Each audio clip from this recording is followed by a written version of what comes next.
Monsieur le Président, Monsieur le Ministre, Messieurs les rapporteurs, chers collègues, il est nécessaire d'appréhender la problématique de revitalisation des centres-villes et centres-bourgs par le prisme d'une démarche globale mais forte, qui touche à la fois les commerces, mais aussi les logements, les mobilités, le numérique, la culture ou encore les services publics.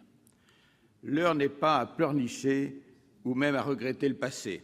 Il faut agir, il faut décloisonner les actions d'aménagement, amorcer le retour des investisseurs privés, rendre la complémentarité des acteurs effective. Je me réjouis donc de cette initiative parlementaire qui nous est présentée ce soir et qui permet au Sénat, au travers de ses 31 articles, d'être pleinement identifié sur la problématique des territoires en s'attaquant de front aux causes structurelles du problème de dévitalisation et en proposant aux élus locaux des outils extrêmement importants leur permettant de lutter efficacement contre ce cercle vertueux. Car nous touchons là un point vital de nos territoires.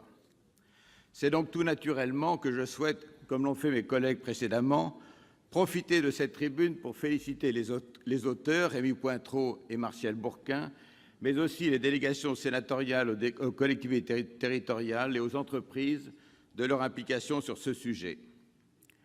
Leurs travaux permettent d'ouvrir un nouveau périmètre d'intervention. L'opération de sauvegarde économique et de redynamisation, OSER, s'adressant à tous les territoires, sans oublier bien évidemment les centres-bourgs et les centres-villes. De rééquilibrer les rapports vis-à-vis de la grande distribution et du commerce en ligne en plein essor. De réfléchir à une fiscalité innovante qui devra être incitative et non pénalisante. Dans un domaine particulier, beaucoup de mes collègues l'ont dit, nous avions identifié le problème que poserait l'article 7 en ce qui concerne la préservation du patrimoine, notamment à travers la remise en cause de l'avis conforme des ABF. Mais encore une fois, le Sénat a prouvé qu'il pouvait œuvrer sur la voie du compromis et proposer une solution des plus satisfaisantes. Et je remercie le rapporteur Jean-Pierre Leleux et les membres de la commission de la culture de leur contribution sur ce point.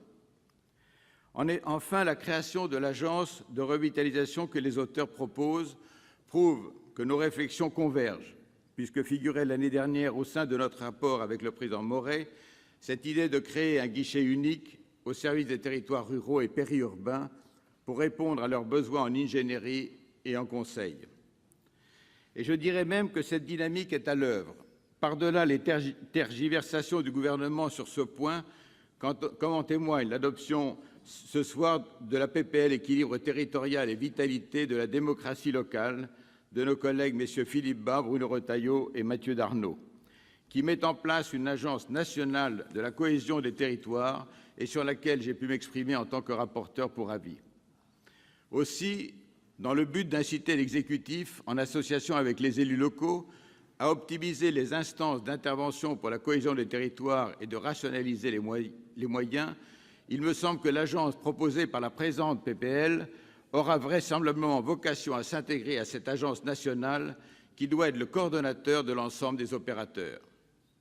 Il s'agit bien en effet de fédérer des énergies existantes et d'organiser l'intervention des compétences de l'État et des collectivités territoriales dans une logique de complémentarité et d'innovation permettant aux territoires d'obtenir une réponse pragmatique quant à leurs attentes en matière de développement.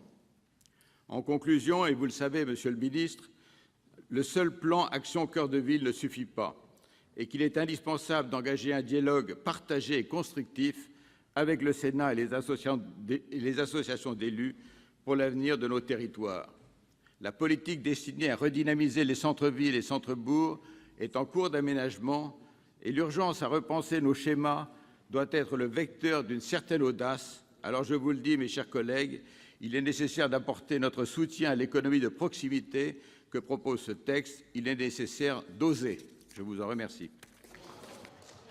Merci, chers collègues.